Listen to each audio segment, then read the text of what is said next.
अस्सलाम वालेकुम नाज़रीन, आप देख रहे हैं प्रोग्राम स्ट्रेट फॉरवर्ड और मैं हूं बतूल। आज हम बात करेंगे पाकिस्तान पीपल्स पार्टी और पीएमएलएन के इत्तेफाक के बारे में। बजट जिस कंडीशन में प्रेजेंट हुआ वो तो आप सबने देख ही लिया और उसके बाद अब पीएमएलएन की तरफ से ये इत्तेफाक है इस बात पे और दीगर कुछ अपोजिशन जमातों की जानिब से कि IMF के पास ज़रूर जाएंगे पैसे मांगने के लिए, अक्टूबर में जाएंगे। इस किस्म की कुछ बात हो रही है। कुछ ज़राए कहते हैं कि पाकिस्तान पीपल्स पार्टी अब मजीद पैसे मांगने के लिए जाएगी और हफीज़ शेख साहब ने बहुत प्राउड से कहा था कि देखें जी अब हम ₹1 नहीं मांगेंगे और मई 2010 से हमने ₹1 भी नहीं मांगा। लेकिन अब सिचुएशन किस तरफ जाएगी और इन दोनों पार्टीज़ का आपस में इत्तेफाक कितना है, ये जानने के लिए हमारे साथ मौजूद हैं गुल मोहम्मद जाकिरानी साहब, पाकिस्तान पीपल्स पार्टी को रिप्रेजेंट करेंगे। पीएमएलएन से शकील अवान साहब हमारे साथ मौजूद होंगे। बहुत शुक्रिया आप दोनों का प्रोग्राम में ज्वाइन करने के लिए।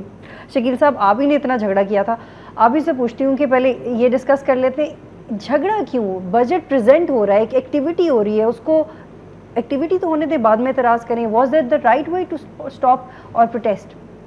बिस्मिल्लाहिर्रहमानिर्रहीम। ये दो आपके सवाल के जुज़ हैं। एक हमने कहा झगड़ा क्यों हुआ और एक हमने कहा कि आप बजट सुन लेते। बजट ना सुनने की वजह पहले सुन लें और उसके बाद झगड़े की वजह पूछ लें। बजट ना सुनने की वजह यह है कि एक ऐसा शख्स जिसका नाम है यूसुफ ज़ा गिलानी, जो अब MNA भी नहीं है और वो प्राइम मिनिस्टर बनकर उस पार्लिमान में आएँ और अपनी काबीना के साथ आकर वो बजट पेश करें।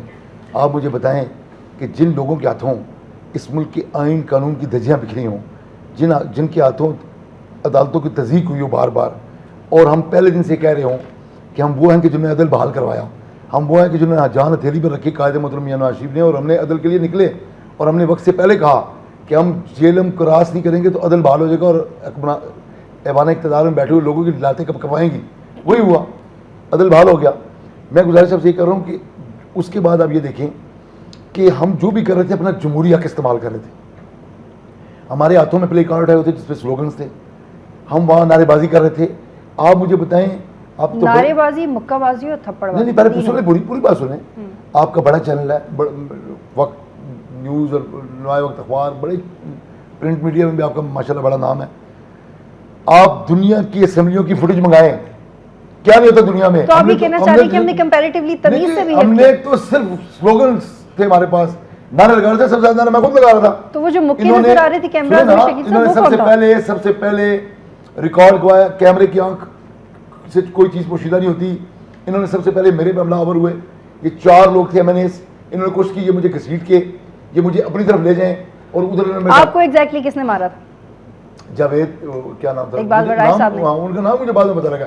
मेरा इवन के गिरबान मेरा फट गया था और मैंने उसके बाद जो फिर देखिए जब लड़ाई होती है तो फ्री स्टाइल होता है ना। लेकिन गुजारिश ये है कि हम कहना यह है कि अगर हम वहाँ मैं आपसे गुजारिश करता हूँ, आज कौन क्या डिमांड करती है? मेरे भाई बैठे हैं साथ, ये जब हल्के में जाएंगे मैं इनसे पूछूंगा। आज जो कौम 20-20 घंटे की लोड शेडिंग के बाद जिन माओं के बच्चे, उनके मासूम बच्चे आज गर्मी में 3-3 मरले के घरों में बिलबिला रहे हैं, मेरे हल्के में आप आए, 3-3 फुट की गलियां, 2-2 मरले के घर, 4-4 स्टोरियां, 4-6 फैमिलियां रह रही हैं। उन खुदा की कसम वो ऐसे जस्ट लाइक तंदूर में बंदा किसी बच्चे को फेंक दे।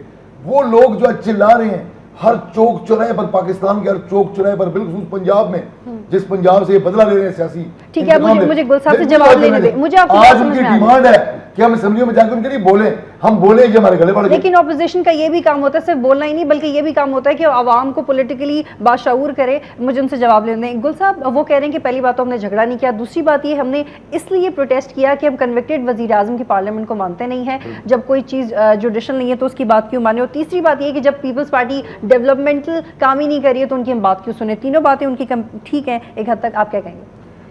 इस सिलसिले में मेरा शकील साहब के लिए मुझे एहतराम है, मेरा कलीग है, दोस्त है। और बात यह है कि पहली बात यह है कि हम इस बात से इत्फाक नहीं करते हैं कि ये जो हमारे अपोजिशन के दोस्त कह रहे थे हम प्राइम मिनिस्टर को नहीं मानते हैं। तो ये उससे पहले प्राइम मिनिस्टर तो बाद की बात हुई, पहले मियाँ शहबाज शरीफ ने ऐलान किया था कि हम प्रेसिडेंट ऑफ पाकिस्तान को नहीं मानते। मैं समझता हूँ ये एक गैर जमहूरी तरीका है। प्रेसिडेंट ऑफ पाकिस्तान कोई डिक्टेटरशिप या गन पॉइंट पे नहीं आए हैं ऐवान सदर में, लेकिन वो जमहूरी तरीके से मुंतखब हो गया। एक तो ये रीजन हो गया, दूसरा वो कह रहे हैं कि पहले आपकी पार्टी के लोगों ने मारना शुरू किया। नहीं, मैं उसी पे आता हूँ। दूसरी बात ये है कि जो गिलानी साहब को वो हम समझते हैं उसने आइन के तहफ़्फ़ुज़ के लिए उसको ये जो 30 सेकंड की सज़ा मिली है तो वो उसको कोर्ट ने डिस्क्वालीफाई नहीं किया है।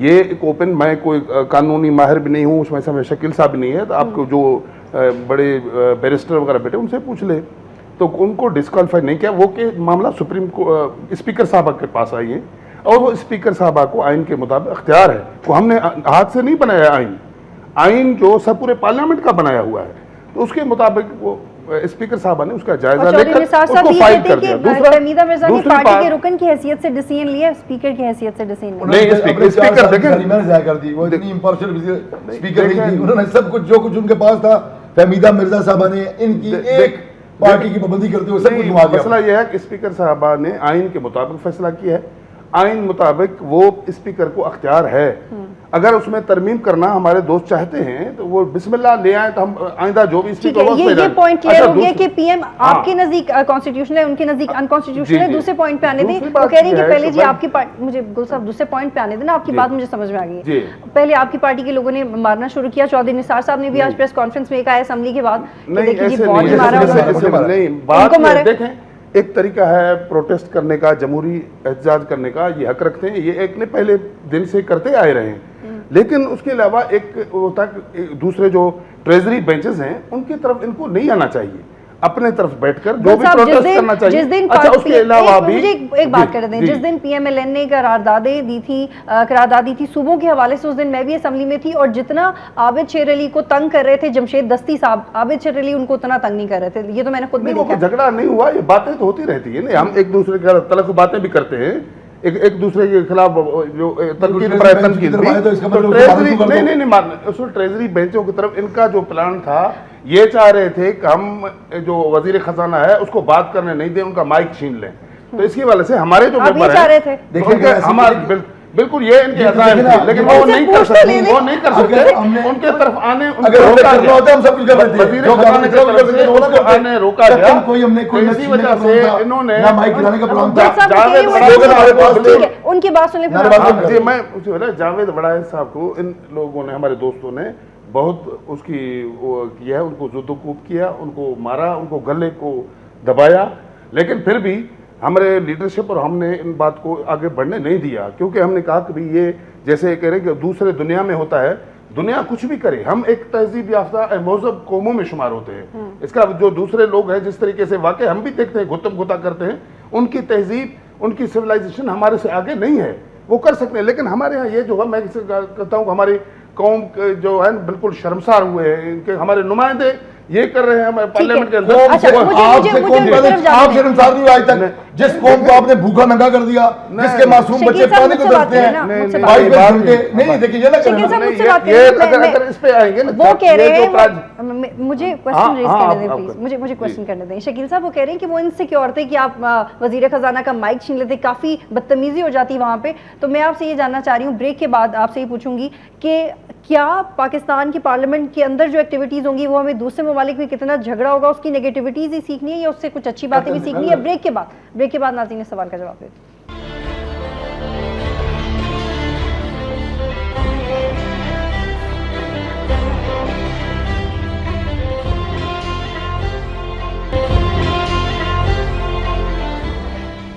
प्रोग्राम में खुशामदीद नाज़रीन। शकील साहब आपसे मैं ब्रेक से पहले पूछ रही थी कि आपने दुनिया की दीगर पार्लियामेंट से नेगेटिव बातें सीखनी है, कोई ढंग की बातें सीखनी, बस मारना और मुक्के सीखना है? देखिए 4.5 साल की इस असेंबली में आपको कुछ देने था याद है जिस दिन मुस्लिम लीग नून के अरकान ने कोई गैर मौसम बरकत की हो, आप मुझे बताएं कि जिस बजट में किसी गरीब शख्स के लिए कुछ भी नहीं रखा, जब हमें वक्त से पहले पता था कि इनके हाथों किसी को कुछ भी मिलने वाला नहीं, इसलिए कि जब हम घरों से लौटते हैं, देखें अब बहनें मेरी सिर्फ इतनी गुजारिश है, आज पाकिस्तान की कौम का उसकी डिमांड है कि जो हमारे साथ सड़कों गलियों में सलूक हो रहा है, जो हम गलियों चौराहों पर कर रहे हैं, वो असेंबली में जाकर हमारे अरकान असेंबली बोले, हम उनसे पब्लिक से वोट लेकर आए हैं, इन्हें दर्द नहीं है। ये लोग आपको कहती है आके अवाम नहीं, अवाम तो हमारे घरों में घेराव करते हैं कि हमारे बच्चे 22 घंटे से, अच्छा पहले बिजली की बात थी, अब यकीन करें मस्जिदों में ऐलान होता है कि आप पानी घर से वजू करके आए, घर में पानी कोई नहीं, मस्जिद से ऐलान होता है कि मस्जिद में पानी कोई नहीं, घर से वजू करके आना।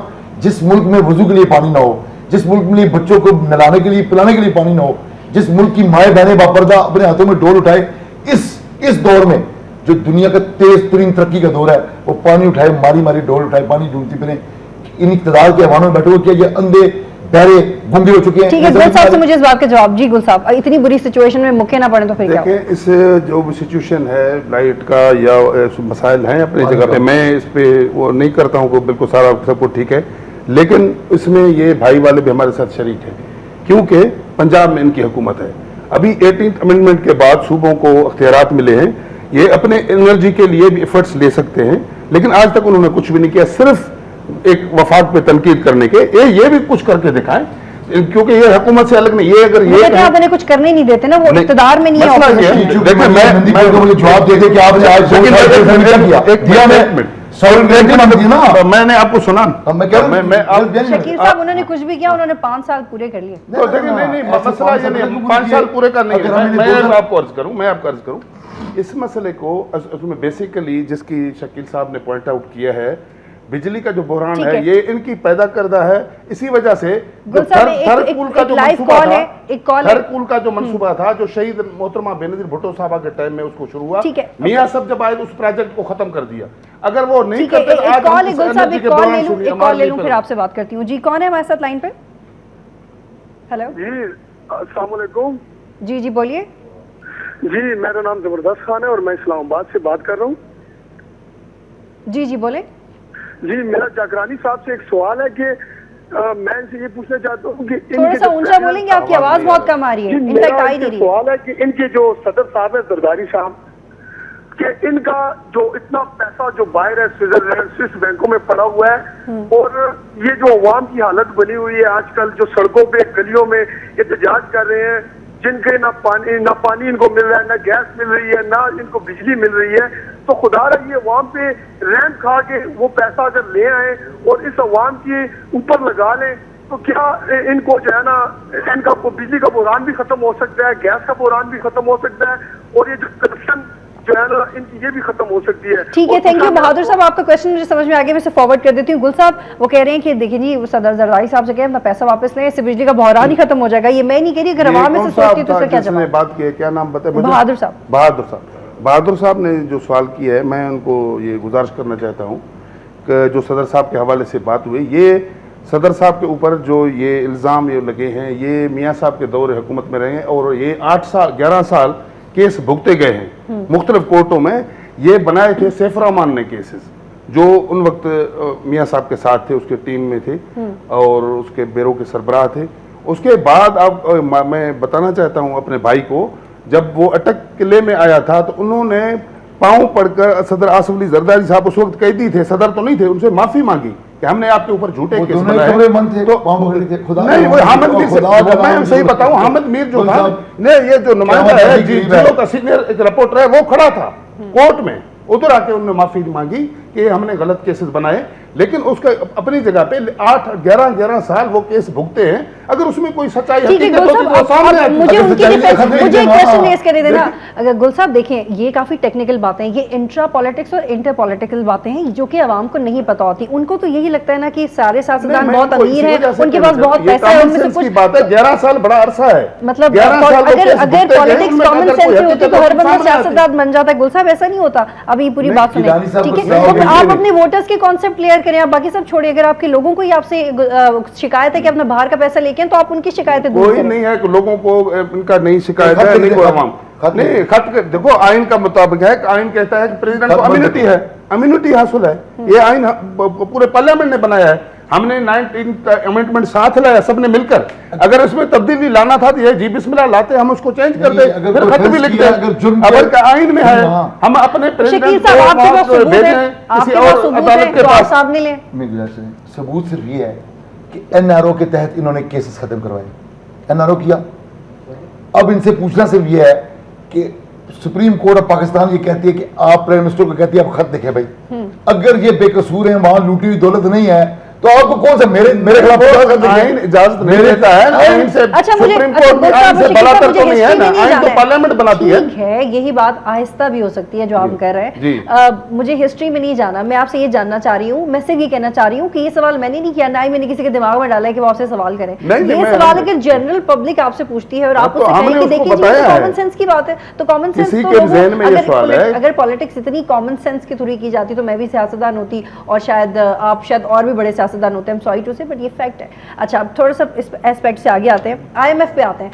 IMF से आपके बारे में कहा जा रहा है कि आप लोग कर्जे लेंगे, सागदार साहब का इंटरव्यू मैंने किया है, वेंसडे को ऑन एयर होगा, उसमें उन्होंने कहा है कि ये मैं आपको गारंटी देता हूँ, एश्योर करता हूँ कि ये ज़रूर जाएंगे IMF के पास, और इस किस्म की भी बाज़गश्त है कि अक्टूबर में आप लोग जा रहे हैं IMF के पास कर्जा लेने के लिए। देखें, वो डॉक्टर साहब का अपना पॉइंट ऑफ व्यू है, वो किसी और पार्टी से वो दिया, लेकिन हमारे पॉइंट ऑफ व्यू हमारे वजीर खजाना ने बताया है, आपने वो सुनी होगी, पूरी कौम ने सुनी है। उन्होंने कहा कि हम IMF के पास हम नहीं जाएंगे, और अभी भी ये जो बजट हमने पेश किया है। एक क्वेश्चन ले लूं, कॉलर है, एक क्वेश्चन। जी, कौन साहब है हमारे साथ? जी, अस्सलाम वालेकुम। जी आशिक बोल रहा हूँ अटक से। जी जी, अच्छा, मेरा शकील अवान साहब से सवाल है कि जनाब CM साहब जो हैं वो एहतजाज कर रहे हैं आज 3-4 रोज से लाहौर में मीनार पाकिस्तान के साए तले। तो अगर ये अच्छा नहीं होता कि वो CM की सीट से इस्तीफा दे के ये काम सर अंजाम देते? ठीक है, बहुत शुक्रिया। आप शकील साहब मोरालिटी की बात कर रहे हैं, आपसे क्वेश्चन किया है, पहले आपका जवाब कंप्लीट कर लूँ, आप मुफस्सिल जवाब ना दें, थोड़ा सा ब्रीफ दें ताकि मैं उनके पास जा सकूँ। आपसे उन्होंने सवाल किया कि आप रिज़ाइन करके लॉन्ग मार्च या फिर एहतजाज करते तो ज़्यादा अच्छा हो जाता है। इनफैक्ट एक ब्रेक लेते हैं, उसके बाद कंटिन्यू करेंगे।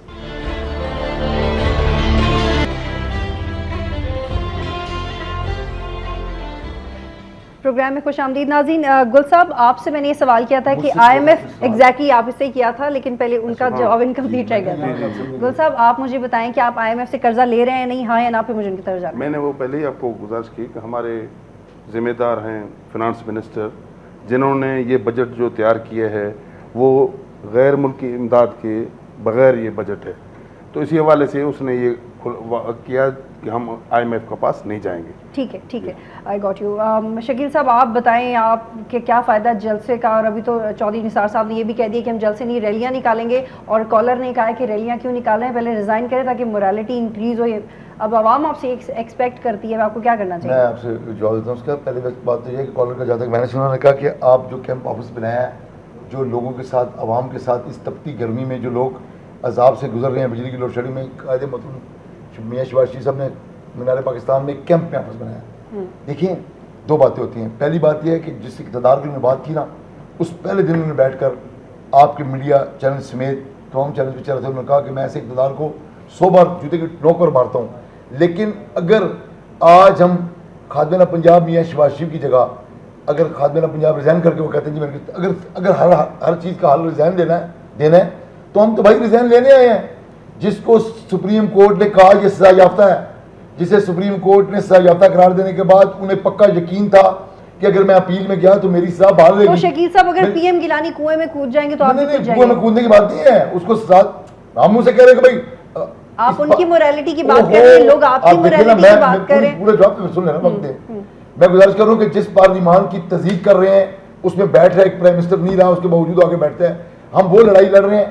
रासवाल आपने हमसे रिजाइन की बात की, हम ये करें कि हम रिजाइन देकर चले जाएं, और पीपल्स पार्टी का जो 4 साल का ट्रैक रिकॉर्ड है, आपके सामने बैठे हैं मेरे भाई भी, और इनके हवाले से कुछ करके चले जाएं, ताकि ये बाई इलेक्शन करा के इन्होंने हमारे जाने के बाद, हमारे रिजाइन करने के बाद, इन्होंने पूरी की पूरी हुकूमत इनके हवाले कर दें, ताकि NRO से लेकर जितने काले कवानीन है ये अपनी मर्जी की। आपको पता है सुप्रीम कोर्ट के बारे में इनका मजीद जो अमेंडमेंट लेके आ रहे हैं, क्या लेके आ रहे हैं कि सुप्रीम कोर्ट को भी बाउंड करने की कोशिश कर रहे हैं कि सुप्रीम कोर्ट भी फैसला देने से पहले सुप्रीम कोर्ट जितना मर्जी पुराना केस हो उसको सुप्रीम कोर्ट को चाहिए कि भुट्टो साहब के केस समेत।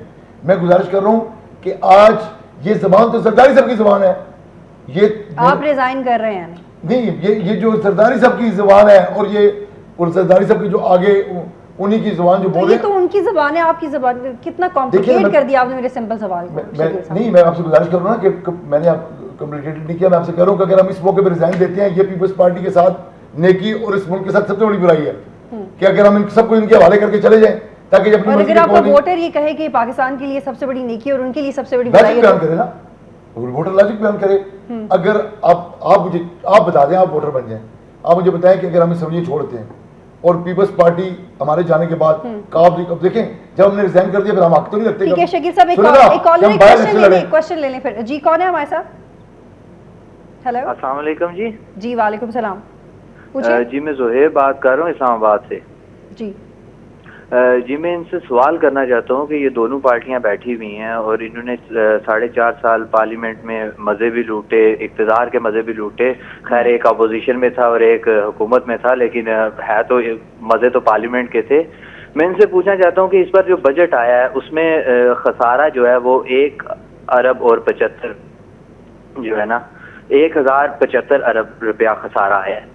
तो मैं पूछना ये चाहता हूँ कि डेफिसिशन लेवल हर करीब जो इलेक्शन ईयर होता है उसमें जो डेफिसिशन है वो 90% पे पहुंच जाती है और फिर इनको कर्जे लेने पड़ते हैं और इसमें तमाम पार्टियों के जो अखराजात है इलेक्शन में वो डबल हो जाते हैं। तो इसकी क्या वजह है? अगर ये जमहूरी मुल्क है तो फिर तो इनका वोट बैंक होना चाहिए, इनको पैसों की और अखराजात की जरूरत नहीं होनी चाहिए। ठीक है, बहुत शुक्रिया ज़ोहेब प्रोग्राम में कॉल करने के लिए। कौन पहले जवाब देना चाहेगा? मैं गुजारिश करता हूँ, पहली बात उनसे सवाल ही पूरा कंप्लीट उनसे नहीं हो सका। जब हम 12 अक्टूबर 1999 को हुकूमत छोड़ कर गए, हमारे बाद पीर मुशर्रफ साहब आ गए, उस दिन का रिकॉर्ड चेक करके देख लें कि उस दिन इस मुल्क पर कितना कर्जा था। उस दिन इस मुल्क पर 200 अरब रुपया कर्जा था, जो पाकिस्तान बनने से लेकर उस दिन तक 55 साल तारीख 55 सालों में, और जिस दिन परवेज मुशर्रफ इक़्तिदार छोड़ कर गए उस दिन इस मुल्क पर 300 अरब कर्जा था। आज 600 अरब रुपया कर्जा है पूरे हमारा, और उसका दौर मिला लें उसके बाद 4 सालों में उतना कर्जा जितना हमने 65 सालों में कर्जा लिया, वो सारे का सारा कर्जा आसिफ जरदारी और गिलानी साहब की हुकूमत में लिया गया। और रहा ये सवाल हमारे दौर में, भाई को जवाब दूं कि इस मुल्क में इन 4 सालों में मुझे एक कारनामा अपना बता दें, कारनामा। ठीक है, मुझे कारनामा मोटरवे से लेकर मुझे पूछ लेने कारनामा, इंडस हाईवे से लेकर जीटी रोड तक, ये सारे के सारे हमारे एक 22 महीने के इक़्तिदार, ठीक है, एक हमारा 28 महीने का इक़्तिदार, ठीक है, हमें इक़्तिदार में 5 साल का नहीं मिला। ठीक है, अब गुल साहब आप बताएं। नहीं, पहली बात यह है कि जो कॉलर ने भी पूछा है और भाई ने भी इस पर डिस्कशन किया कि 4 साल के अंदर क्या हुआ क्या नहीं हुआ। पहली बात यह है कि जब हम शुरू में हुकूमत बनाई, नून लीग भी हमारे साथ थी और इसहाक डार साहब हमारे वो फाइनेंस मिनिस्टर थे फेडरल। एक माह या 10 दिन, लेकिन उन्होंने जाके उनके पूरी जो रिपोर्ट ली थी कि बिल्कुल ख़जाने खाली हैं, कोई पैसा नहीं है। उन्होंने मियाँ साहब को यही बताया कि हमें ये गवर्नमेंट छोड़ना चाहिए क्योंकि फेडरल गवर्नमेंट चल नहीं सकती, इधर तनख्वाहों को भी पैसे नहीं है। बिल्कुल ये पोजीशन थी, ये उन्होंने जो कहा इसी सूरत में हमें हुकूमत मिली थी। सारी जो मुआशी सूरत हाल वो बिल्कुल अबतर बनी हुई थी। और उसके अलावा एक बड़ी बात, वार एंड टेरर हमारे गले में लगाया गया और उसमें सवात और मालाकंड की सूरत हाल किसी से ढकी छुपी नहीं है। वो मुशर्रफ बातें तो बड़ी बड़ी करती थे लेकिन अमली तरह कोई भी काम नहीं था। इसी दौरान सवात और मालाकंड में भी जो उनके चेंजेस, वो लोगों को माइग्रेट करके लाया गया, फिर उनको बिठाया गया, पूरा ऑपरेशन हुआ। तो ये उसके अलावा इन 4 साल के अंदर 2 बड़े जो डिजास्टर आए फ्लड के, एक 10 में आया फिर 11 में जो आया, उसमें करोड़ों आदमी मुतासर हुए, उसको भी गवर्नमेंट ने तो फेस बाद में आया था। हुकूमत पहले आ गई थी तो हुकूमत को मेयर्स तो लेने चाहिए थे कि सैलाब का पहले सैलाब पहले से आ गया। कुछ ऐसे आफत आते हैं जो पूरे दुनिया में आते हैं, अमेरिका में आते हैं, जापान में आते हैं, तो उसमें गवर्नमेंट भी बेबस हो जाती है। मतलब क्या किया? नहीं, सैलाब जलगान सबके लिए हुआ। सैलाब जलगान उसके अलावा जो भाई ने कहा पार्लियामेंट ने क्या 4 साल के अंदर पार्लियामेंट ने जो मुतफ़िका तौर पे जो लाई है, तरमीमें लाई है, यूनानी मसले लाए, आइन को असल सूरत में लाया है, ये इन 4 सालों में क्या दिया? गुल साहब आपके हम नाम की कॉल है। जी गुल साहब बोलिए। जी अस्सलाम वालेकुम। जी वालेकुम सलाम, बोले। जी मैं गुल खान रावलपिंडी से बोल रहा हूँ। जी सवाल पूछे। मेरा जागरानी साहब से एक सवाल है कि इन्होंने अपने सीनियर मिनिस्टर बाबर अवान साहब को साइडलाइन क्यों कर दिया? जैसे ये इनके सदर साहब इनके गुण गाते थे और जब उन्होंने हलफ उठाने से इनकार किया तो इन्होंने उनकी सारी मुराद ले ली। ये जरा क्लियर कर दें कि इन्होंने ऐसा क्यों किया। आप जरा क्लियर कर दें। बहुत शुक्रिया कॉल करने के लिए। शायद उन्होंने इन शॉर्ट वो ये कहना चाहते कि बाबर अवान को साइडलाइन क्यों कर दिया। देखें, ये पार्टी का मसला है। बाबर अवान साहब अभी तक पार्टी में हैं, पार्टी से नहीं निकाला गया, सेनेटर भी हैं और उनके कुछ पोजीशंस थे जो पार्टी ने वापस लिए हैं। ये मैं समझता हूँ इधर डिबेट के सिलसिले में नहीं है, ये पार्टी का इनसाइड में मसला है, उसमें हल होगा। ठीक है। अब शकील साहब आप मुझे बताएं, आपकी तरफ आती हूँ। आप दोनों मुख्तलिफ इंस्टीट्यूशन से ताल्लुक़ रखते हैं, आप हुकूमत में हैं, आप अपोजिशन में हैं, दोनों इंस्टीट्यूशन है। अपोजिशन का काम क्रिटिसाइज़ तो करना तो होता है लेकिन एटलीस्ट वो कंस्ट्रक्टिव क्रिटिसिज्म होना चाहिए और उसकी इंप्लीमेंटेशन जरूर होनी चाहिए। वो आप लोग नहीं कर पाते, वो आप लोग ने नहीं किया। अगर 4 साल में उन्होंने बैड गवर्नेंस की तो आप लोगों ने इतनी स्ट्रॉन्ग ऑपोजिशन नहीं की कि वो बैड गवर्नेंस गुड गवर्नेंस में कन्वर्ट हो सके, पहली बात। दूसरी बात ये कि 2 इंस्टीट्यूशंस है ना, ऑपोजिशन और हुकूमत में तो इत्तेफाक नहीं होता, समझ में आता है पाकिस्तान की पॉलिटिक्स को लेके, लेकिन 2 इंस्टीट्यूशंस में तो इत्तेफाक हो सकता है ना। आप लोग ये सोच के तो मिलके बैठ सकते हैं, एक दूसरे का बजट सुन सकते हैं खामोशी से कि एक शख्स बोल रहा है मैं उसकी बात पूरी होने दूं। वही हमारे पूरे जो हमारे टॉक शोज का हशर है आमतौर पे, वही हमारी पार्लियामेंट का हशर है, और पूरे मुल्क का यही सिचुएशन चलती जा रही है। अब इस तरह से किस तरह चलेगी सारी चीज़? मैंने आपके सेकंड फेज का जो सवाल सेकंड फेज उसका पहले आपको जवाब दिया, इसमें ये कोई मजाक की बात नहीं है। एक सजा याफ्ता शख्स, और फिर देखें कि वो अपील का हक हासिल, लेकिन क्या एक इंस्टीट्यूशन को दूसरे इंस्टीट्यूशन की इज्जत नहीं करनी चाहिए? नहीं, मैं आप सवाल आपका गड़बड़ हो जाएगा। फिर आपने कहा कि आपने मजबूत अपोजिशन नहीं की और आपने वो पॉइंट्स उन पर कभी डिबेट भी नहीं की। सैकड़ों तकरीर कायदे मौसर डिबेट जो निसार अली खान जो कायदे इख्तिलाफ हैं, जिस बात का मलाल था उन्हें, और आज उन्होंने, आपको पता ये तारीख है, एक ट्रेडिशन है कि एक कायदे इख्तिलाफ बजट की आगाज करता है अपोजिशन की तरफ से। आज उन्होंने स्पीच क्यों नहीं की कि 4 साल 4.5 साल तक तकरीरें करके एक एक बात को हमने किस जगह, आप खाली तकरीरों की बात करती हैं, इस तरह की पोजीशन तो जिंदगी में नहीं मिलेगी। हमने 1.5 साल पहले कायद मियां नवाज शरीफ साहब ने 10 निकाती फार्मूला दिया कि ये एजेंडा कौमी एजेंडा, इस पर अमल करो। क्या कहा था? जितनी कॉर्पोरेशन हैं उसमें से अपने लोग ढूंढ ढूंढ कर ध्यानदार लोगों को लगाओ, ये इदारे तबाह हो रहे हैं। उसके बाद उन्होंने कहा कि जिन जिन लोगों ने आज तक सियासतदानों ने कर्जे माफ करवाए, ही इत्तेफाक की बात कर रही हूं, ठीक है, मेरे सवाल पे तो आप मुझे बताइएगा, समझ में आ गया। क्या इत्तेफाक करें? मुझे अगर अच्छी बात करें तो वो भी नहीं समझ नहीं आती। नहीं समझ में हमने कहा ना कि कर्जे जिन्होंने माफ करे वापस दें। वो सारे मैंने आपसे मैं इतनी छोटा सा इतना सिंपल सा पॉइंट रेज कर रही हूँ कि 2 इंस्टीट्यूशंस का आपस में इत्तेफाक क्यों नहीं हो सकता सोसाइटी को चलाने के लिए? इसमें मुश्किल क्या है? देखिए, इत्तेफाक वहाँ होता है जहाँ कोई एजेंडे थोड़े बहुत मिलते हों। एक तरफ एजेंडा ये है कि जेब भरनी है, लूट रहे हैं, हर सूद लूट रहे हैं। आप यहाँ तक देख लें कि बेनज़ीर भुट्टो शहीद जिसके नाम पर ये आए हैं, उन्होंने अपनी ज़िंदगी में पूरी दुनिया में मुझे और आपको ईमेल नहीं की थी, पूरी दुनिया के सदूर को और वज़ीर आज़म को ईमेल की थी कि अगर मेरी ज़िंदगी के साथ 19-20 हुई तो परवेज़ इलाही और परवेज़ मुशर्रफ जिम्मेदार होंगे। आज इस इक़्तिदार की बंदरबांट में ये बेनज़ीर भुट्टो शहीद के कातलों को भूल गए। मुझे उनसे जवाब लेने दें। गुल साहब, क्यों नहीं हो सकता 2 इंस्टीट्यूशंस का इत्तेफाक क्यों नहीं हो सकता? मुझे PMLN और पीपल्स पार्टी की बात नहीं करनी, 2 इदारों का इत्तेफाक क्यों नहीं हो सकता मुल्क के लिए? देखें, बिल्कुल ये आपने जो बात किया है ये अच्छी बात है, और इसका जो रूट कॉज है वो वही बजट का झगड़ा है। देखिए, मेरे भाई ने जो बात की है कि तो प्राइम मिनिस्टर के हवाले से वो सजा याफ्ता है, अगर ये इस बात पे आएंगे तो मैं ये पहले भी मैंने कहा, प्राइम मिनिस्टर आइन के तहफ़्फ़ुज़ के लिए उन्होंने किया है, कोई भी कंटेम्प्ट ऑफ कोर्ट उसका नहीं है। कंटेम्प्ट ऑफ कोर्ट अगर किया है तो नून लीग ने किया, जिस तरीके से वो आपको याद होगा जैसे सजाद अली शाह सुप्रीम कोर्ट पे इन लोगों ने हमला किया और जजों को लिटरली मारा है, उन्होंने टेबलों के नीचे छुपकर अपनी जान बचाई।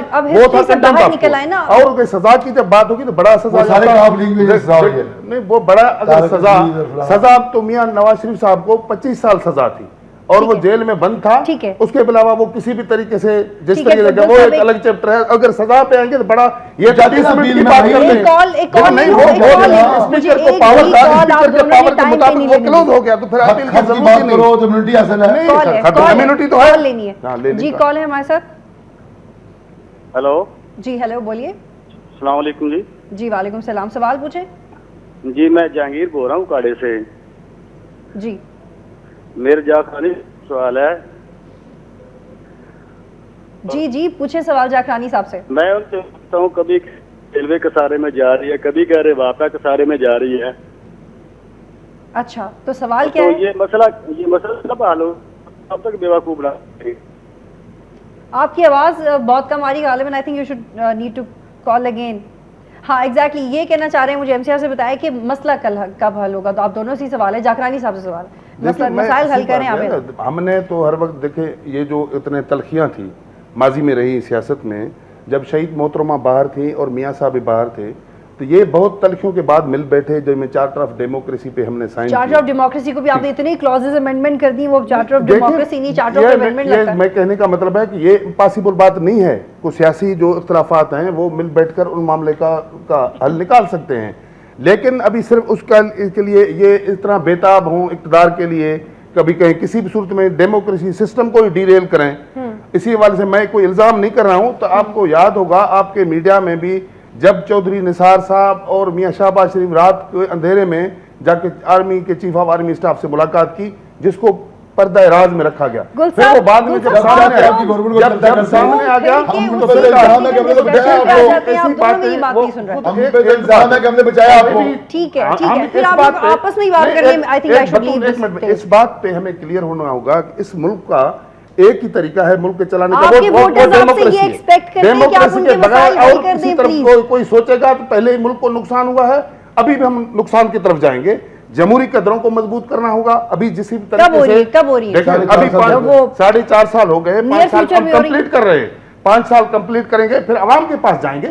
अवाम जिनको चाहे उनको आगे लाए, तब सबको तक कबूल अवाम करना की होगा। शकील साहब, अवाम- मुझे एक देखो सवाल ना, पूछने दें अपनी तरफ अभी से। अवाम देखो, अभी मुल्तान में जो आप इलेक्शन अभी हुआ अवाम के वो पास हमने जाएंगे। जीता है, तो वो गुल किसने साहब, किया? 30 गुल साल साहब, तक वो नून लीग के पास सीट था। आप अब भी अवाम के पास जाएंगे और इतनी कॉन्फिडेंस से जाएंगे? बिल्कुल हम जाएंगे, कमाल। क्योंकि हमें पता है अवाम अंधेरों में शऊर जाएंगे। है। देखो, अगर ये कहते हैं एक इशू बना के बिजली को या दूसरे को, अभी चीफ मिनिस्टर खुद जाके उसको जुलूस निकालते हैं, हुकूमत उनकी है, वो वहां बैठा है। ये पहली मरतबा मुल्क की तारीख का अनोखा मिसाल है कि भाई वो बताए उनको लॉ एंड ऑर्डर को मेंटेन करे, लोगों से मिले, उनके मामले को रिजॉल्व करे, खुद जुलूस की क़यादत कर रहा है। अगर हम ये लोग कौन सा मैसेज जा रहा है? सरकारी इमदाद ये को कौन होते सा हैं। मैसेज? अगर हम इस सरकारी तरीके इमदाद से- बचाने के लिए अगर अच्छा, इनकी शकील साहब, हुकूमत- मैं कायरा साहब की अगर- स्टेटमेंट अगर शेयर इनका करना चाह रही हूं। प्रेसिडेंट होता, ठीक मैं है। आपको बता, इनका Okay, I got your president होता, point. इनका प्राइम मिनिस्टर होता और सिंध का चीफ मिनिस्टर इस तरीके से बगावत करता, जुलूस निकालते, ये गद्दारी के मुकदमे उनके ऊपर बनाते। ठीक हम है। तो वो भी नहीं कर भाई। रहे। और आर्टिकल 6 की जुलूस तो पूरे आइन के पाकिस्तान में खिलाफ निकल वर्जी रहे हैं। होती। अब तो मीर तो मुल्क यही निकल बात है, कश्मीर में। इनको वहाँ भी आपकी हुकूमत है, वहाँ पंजाब है। हम तो हमारा तो बड़ा सिंध में हम अच्छा, कराची में हम निकाल रहे हैं, कराची में भी हम निकाल रहे हैं, उनके बगैर कराची में जुलूस निकल रहे हैं। शकील साहब और गुल साहब, मुझे एक पॉइंट रेज करना है। मुझे कायरा साहब की एक स्टेटमेंट शेयर करनी है। उन्होंने कहा है जुल्फिकार अली भुट्टो के लिए फांसी चढ़ना पड़ता है, मुल्क से भागने वाले उनकी नकल ना करें। जलसे से खिताब करते हुए उन्होंने कहा है। इसका जवाब मैं देता हूँ। जी, आप इसे लेना। देखिए 2004 में मुझे इसलिए याद है कि मैंने 3 माह तक मियाँ वाली जेल में नजरबंदी आप काटी थी। नकल कर रहे हैं भुट्टो को? नहीं, मैंने कहा मियाँ वाली जेल मैंने काटी 3 माह, मुझे 2004 याद है। अगर हम मुल्क से भागे होते, 2004 में मियाँ शबाशी साहब पाकिस्तान आए, परवेज मुशर्रफ की आमरीत की हुकूमत ने उन्हें वापस किया जबरदस्ती, फिर काज़िम मियाँ नवाज शरीफ आए, फिर उन्हें वापस किया जबरदस्ती। अगर हम गए होते अपनी मर्जी से तो हम आने के अटेम्प्ट न करते। बार बार 2 बार तहरीक हुआ है ना, आप भी हुआ है कि दोनों भाई, दोनों कायदीन, दोनों ने कोशिश की है कि बार वो अटेम्प्ट कह रहे हैं हम ईरान गैस पाइपलाइन पे काम कर रहे हैं, अमेरिका की मुखालफत के बावजूद, उसके कौन कर प्रेशर रहा के है? बावजूद। कायरा साहब कह उन्हें रहे हैं, पूछें, आप उनको एक क्रेडिट नहीं देंगे? 4.5 साल में उन्हें पूछे कि आपने ईरान की गैस पाइपलाइन का कहीं जिक्र किया इस बजट में, कहीं पैसे रखे उसके लिए, कहीं पोस्ट उसका जिक्र है? बजट टाइम में तो कर रहे नहीं, हैं। मैं गुजारिश करूं, 4.5 साल हो गए, इनके पास कुछ भी नहीं है, ना इनके पास कोई प्रोग्राम है। इनके पास, मैं गुजारिश आपसे की ना, ये बारियां लगाए हुए हैं पीस पार्टी अंदर अपने, एक 4 मिनिस्टरों की खेप आती है 20 की, वो लूट मार करके चली जाती है, वो रेस्ट करती है। ये कहने से पहले रेस्ट में गए हुए थे ना, 1 साल रेस्ट किए बीच में, दूसरे को मौका दिया। ये बारियां लगा लगा के सारे मैंने इनके बारी बारी, मेरे भाई की बारी नहीं आई, बाकी सबकी बारी आ गई है। ये बारियां लगा लगा के अपना माल बना रहे हैं, इन्हें कोई गर्ज नहीं आवाम से। ये रोटी कपड़ा और मकान का नारा देने वाले रोटी कपड़ा मकान ठीक है, छीनने आए हैं। ठीक है, ठीक हमने है। दिया रोटी कपड़ा मकान, ठीक है, हमने दिया ठीक है, शाना शकील स्कीम, साहब, हमने ठीक दी सस्ती रोटी। ठीक है, वो सस्ती रोटी में भी एहसन इकबाल साहब कह रहे हैं कि जी देखिए, बेनजीर मैं इनकम बात- सपोर्ट प्रोग्राम का पैसा जो है उसमें ज्यादा लग गया, इसमें कम लग गया। 75 अरब रुपया बेनजीर इनकम के नाम पे ज्यादा लूट रहे हैं। अच्छा, आज कोई बात तो वो आपको भी मिले हैं, इनको भी मिले नहीं हैं, मिले, सबको अगर मिले मुझे हैं। मिले हो वो जो बेनजीर- मैंने सिर्फ छोड़ दूंगा, सब- मैं सब रिजाइन कर दूंगा, आपके नून लीग वाले सबको- मैं रिजाइन सबको कर अभी दूंगा। आप थोड़ी देर पहले कह रहे थे नून लीग रेजिग्नेशन वालों इज नॉट द को सॉल्यूशन सबको ऑफ एवरी इशू, भी आप रिजाइन कर मेरे सकते हैं। एग्जाम लगाए ना, नहीं, इल्जाम नहीं, हकीकत है। शहीद मेरे जवाब इनकम सपोर्ट प्रोग्राम जो है सिर्फ अरब पार्टी रुपया वालों के लिए हर नहीं साल है। रखते हैं। हर ठीक पार्टी है, के जो भी शकील लोग साहब, हैं, आप काफी देर से आधा मिनट नहीं, एक सुनिए, आपको आज तक 1000 रुपए का पता है। बेनजीर इनकम स्पोर्ट्स प्रोग्राम के नाम पर, ये वसीला ऐप के नाम पर 3-3 लाख रुपए अपने जियालों को देते हैं। इसी नहीं, प्रोग्राम में नहीं, लिस्ट मंगाएं लिस्ट। अगर वसीला ऐप के नाम पर आपने गुल जियालों साहब को पीएमएलएन 3-3 को लाख इतराज है, वो इस आप तरीके से- जस्टिस की बुनियाद पे नहीं करते हैं, नहीं करते। फेवरेटिज्म की मैं पहली नेपोटिज्म बात है ये- वहाँ पे। 25 लाख अभी- वैकेंसीज है, अभी 25 शकील- लाख। शकील साहब ने बात की, अभी मैं करूं हाँ, आपकी प्लीज बात। प्लीज उन्हें, मुझे भी फील हो रहा है आप उन्हें बात नहीं करने जी, दें। इसी करने वजह से दें। मैं आपको इंटरप्ट नहीं करता नहीं नहीं गुल साहब, आप नहीं बोलिए। करेगा। बात यह है, जो भाई ने बातें की है, अपनी तनकीद की है, वो अपनी जगह पे बजा, जो भी कर रहे हैं। लेकिन मसला ये है कि एक तो मैं पहले भी कह चुका हूँ, पंजाब में इनकी हुकूमत है, ये खुद बताएं इन्होंने कितना डिलीवर किया। 62% जो हमारी पॉपुलेशन है वो पंजाब के, माना मैं बताता हूं। एक बड़ी आबादी पे, मैं इसे अब आप फिर बाद में बता देना वो करते। अभी उनकी सारी वो जो रिजल्ट है वो सबके सामने है, जो तंदूरों का अरब रुपया खरब वो उनमें खुर्द बुर्द हुआ है, या जो लैपटॉप्स का ये ड्रामा लगा रहे हैं। अभी आप खुद पंजाब में देखें कितने स्कूल वीरान हैं और कितने वो बच्चे बेचारे यतीम जिनको पढ़ने के लिए किताब नहीं है। ये चंद लैपटॉप ने, इनसे अवाम बेवकूफ़ नहीं होगा। अवाम हर चीज को समझ सकता है। पीपल्स पार्टी ने बगैर पॉलिटिकल तफरीक के, जिसकी शहीद बेनजीर इनकम सपोर्ट प्रोग्राम हुई, भाई बाद में मुंतखब होकर आए, इनके अपनी नून लीग के मेंबरान से पूछे भली। मेरा कहने का मतलब इनके लिए मैं कहता हूँ, शकील साहब के लिए नहीं है, मैं नून के लिए बात करता हूँ। पूरे नून लीग वालों को ये सब जो 80,000 फार्म एक एक कॉन्स्टिट्यूंसी में दिए गए हैं, सिर्फ पीपल्स पार्टी को नहीं दिए गए हैं, सब काफ लीग को भी दिए गए हैं, नून लीग को दिए गए हैं, JUI को दिए गए हैं, MQM को दिए गए हैं, ताकि गरीब बेवा यतीमों को ताकि नहीं सबको मिले। आप देखिए डाकखानों में कितना वो होता है। 3 उसके अलावा जो जॉब से ये पाकिस्तान के अवाम जानते हैं, पीपल्स पार्टी काइंडली हम इंटरप्ट नहीं करेंगे। ठीक है गुल साहब और शकील साहब, लास्ट मिनट है, मुझे एक सवाल पूछना है, लास्ट मिनट है, मुझे एक सवाल पूछना है। ये पूरे पाकिस्तान के अवाम को पता है कि पीपल्स पार्टी आके रोजगार देती है, मियां साहब अच्छा ठीक है, फिर मेरा ख्याल है कि